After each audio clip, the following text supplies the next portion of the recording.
Hey, good afternoon, everybody. It is March 28th, 2026, and we are going to read from Exodus chapter 39, and we're going to read from John chapter 18 today.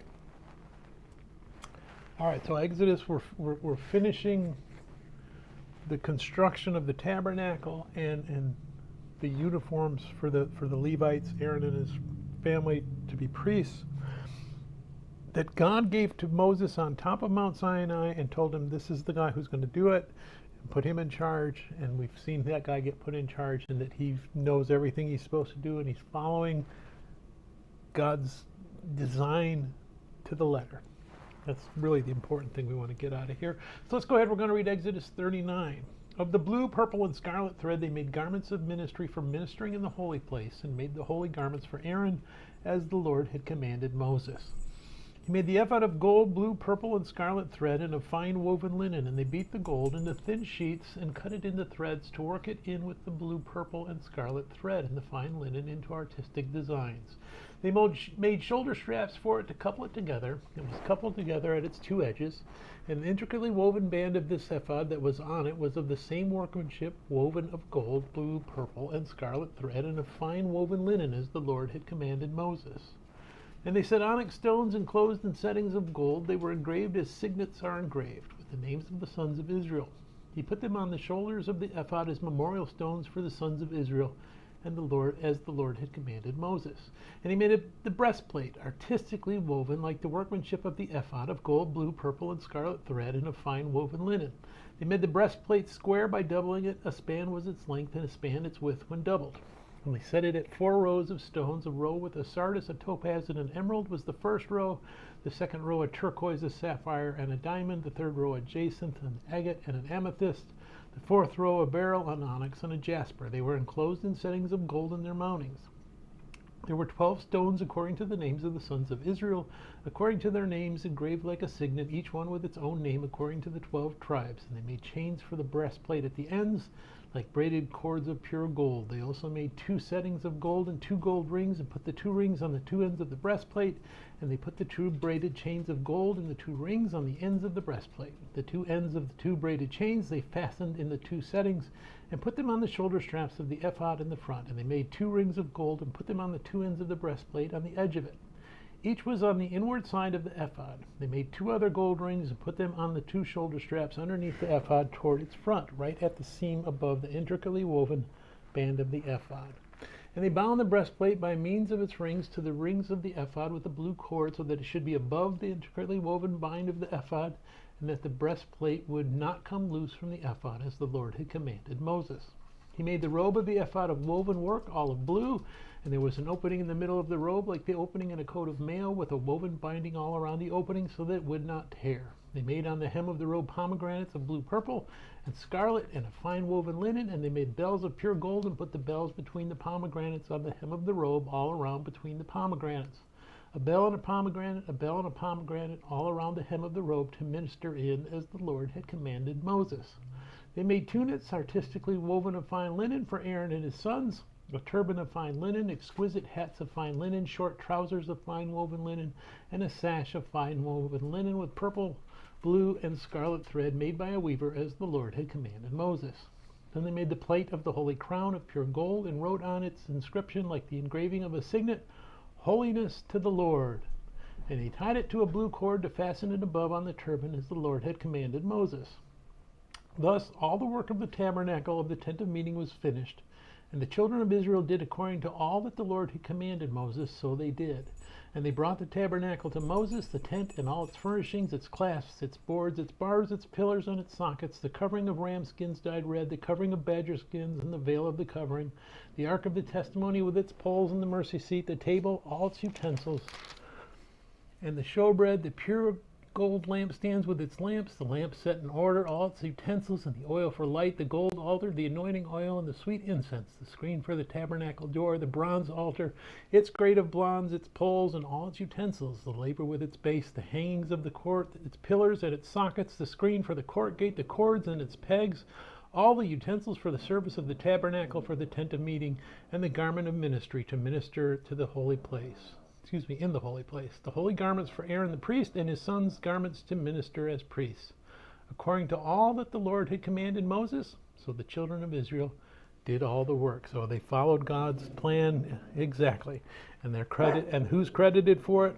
All of the nation of Israel. So they all took a hand in it. Then Moses looked over all the work, and indeed they had done it, as the Lord had commanded, and just so they had done it. And Moses blessed them. And what's interesting is Moses blesses God a few times in Exodus. Pharaoh asked Moses to bless him in Exodus. This is the only time that Moses blesses the people in Exodus, after they've built and followed God's command and shown their obedience by creating this tabernacle and all that has to deal with it exactly as God planned. All right, so let's go ahead and we're going to move over to John chapter 18. When Jesus had spoken these words, he went out with his disciples over the brook Kidron, where there was a garden, which he and his disciples entered. And Judas, who betrayed him, also knew the place, for Jesus also met there with his disciples. Then Judas, having received a detachment of troops and officers from the chief priests and Pharisees, came there with lanterns, torches, and weapons. So we're seeing Gentile and Jew working together to arrest Jesus. Verse 4, Jesus therefore, knowing all things that would come upon him, went forward and said to them, "Whom are you seeking?" They answered him, "Jesus of Nazareth." Jesus said to them, "I am he." And Judas, who betrayed him, also stood with him. Now when he said to them, "I am he," they drew back and fell to the ground. Then he asked them again, "Whom are you seeking?" And they said, "Jesus of Nazareth." Jesus answered, "I have told you that I am he. Therefore if you seek me, let these go their way, that the saying might be fulfilled which he spoke, of those whom you gave me, I have lost none." They fall back. Now they're not falling back because they're worshiping Jesus. We want to see that power and command and authority when Jesus says, "Yeah, I'm Jesus of Nazareth." That's who you're looking for? That's me. And he does it twice. Why does he do it twice? Confirming. Who are you after? Jesus of Nazareth. That's me. Again, who are you after? Jesus of Nazareth. That's me. Let them go then. You're not after them, so let them all go. So we want to see he's looking out for his disciples. He's sparing them being arrested with him because he knows they can't handle it. They're barely going to be able to handle him being arrested and executed. Verse 10, then Simon Peter, having a sword, drew it and struck the high priest's servant and cut off his right ear. The servant's name was Malchus. So there's that idea that even the disciples weren't entirely sure of what they were doing and who Jesus was and what his purpose was. They still had in their back of their head, they knew he was the Messiah, they know he's God, but they still in the back of their head that, okay, he's going to rise up and defeat the Romans and cast off that yoke and restore the kingdom. So Peter is thinking, okay, this is the moment we've all been waiting for where we're going to fight back. And Jesus stops him. In verse 11, so Jesus said to Peter, "Put your sword into the sheath. Shall I not drink the cup which my Father has given me?" That's not the plan, Peter. Verse 12, then the detachment of troops and the captain and the officers of the Jews arrested Jesus and bound him, and they led him away to Annas first. For he was the father-in-law of Caiaphas, who was high priest that year. Now it was Caiaphas who advised the Jews that it was expedient that one man should die for the people. Now Annas was a high priest. He was deposed by a Roman ruler of Jerusalem who didn't like him. But then 5 of his sons became high priests, and Caiaphas is his son-in-law. So he's really behind the scenes manipulating anything. And we see that because that's the first one they take him to. Verse 15, and Simon Peter followed Jesus, and so did another disciple, and we think that would be John himself. Now that disciple was known to the high priest, and went with Jesus into the courtyard of the high priest. But Peter stood at the door outside. Then the other disciple, who was known to the high priest, went out and spoke to her who kept the door, and brought Peter in. Now we know that Jesus and the Sanhedrin are opposed. Jesus and the Pharisees and the Sadducees, Jesus is opposed as a body. Individually, there were some that followed him, and we saw Nicodemus. We're going to see Joseph of Arimathea, and probably that was one of John's roles, was to work with those people. So he's known to some of the people in there, and that was enough to get him in, and that was enough for him to bring Peter in so that they could witness the trial that's getting ready to take place here. Verse 17, then the servant girl who kept the door said to Peter, you are not also one of this man's disciples, are you? He said, I am not. Now the servants and officers who had made a fire of coals stood there, for it was cold, and they warmed themselves, and Peter stood with them and warmed himself. The high priest then asked Jesus about his disciples and his doctrine. Jesus answered him, I spoke openly to the world. I always taught in synagogues and in the temple where the Jews always met, and in secret I have said nothing. Why do you ask me? Ask those who have heard me what I said to them. Indeed, they know what I said. Jesus is on trial. Whether it's an official trial, unofficial trial, doesn't matter. He's on trial. First century Jewish trial, it's not up to Jesus to defend himself. It's up to the person that's accusing him to bring forth their witnesses. You need 2 or 3 witnesses, and that's what Jesus is saying. Hey, I'm not going to defend myself. Who accuses me? Bring them in so we can hear what they have to say. He's exerting his rights.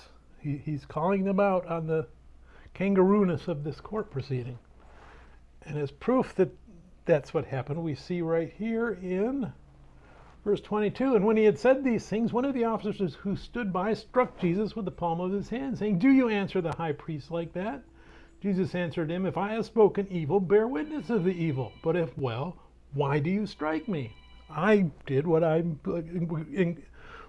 am authorized to do as a defendant in a trial, ask for my witnesses, and you struck me. Why? Because you're not interested in a real trial. Verse 24, then Annas sent him bound to Caiaphas, the high priest. And we see that right there. He's already condemned. Now we're just going to send him to the real high priest to come up with the reason why we've condemned him already. Verse 25, now Simon Peter stood and warmed himself. Therefore they said to him, are you not also one of his disciples? Are you? He denied it and said, I am not. One of the servants of the high priest, a relative of him whose ear Peter cut off, said, did I not see you in the garden with him? Peter then denied again, and immediately a rooster crowed. Then they led Jesus from Caiaphas to the praetorium, and it was early morning. So the trial before Caiaphas was a sham also, and John doesn't even mention. So hey, they already decided what they were going to do. They found him guilty, but they can't punish him because, well, we'll find out because. But they themselves did not go into the, or excuse me, let's start over at 28. Then they led Jesus from Caiaphas to the praetorium, and it was early morning. But they themselves did not go into the praetorium, lest they should be defiled, but that they might eat the Passover. All right, they're not going to find it in our Bible, but the tradition then was if a Jew goes into a Gentile's house, he has become unclean. And because the Passover is coming, he would not be allowed to eat the Passover. So suddenly now they all remember the law. They forgot all about it when Jesus said, hey, where's my accusers? That's what you need to do is produce them. Now they suddenly remember they can't go into a Gentile's house.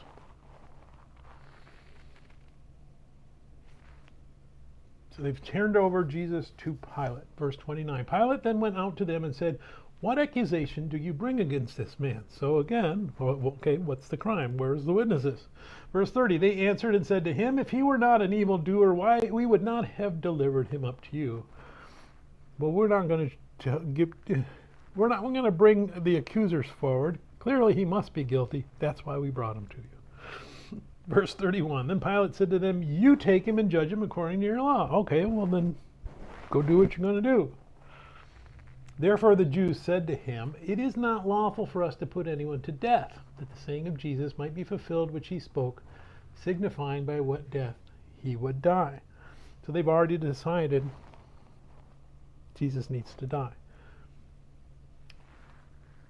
What is this verse getting at? Pilate says, take him away. Jews, take him away and do what you're going to do. Jews are going to put him to death. How are they going to do it? They're going to stone him to death. Throw him off a cliff and throw stones at him till he's dead. That's not how Scripture says the Messiah dies. The Messiah is going to be raised up. He's going to be crucified.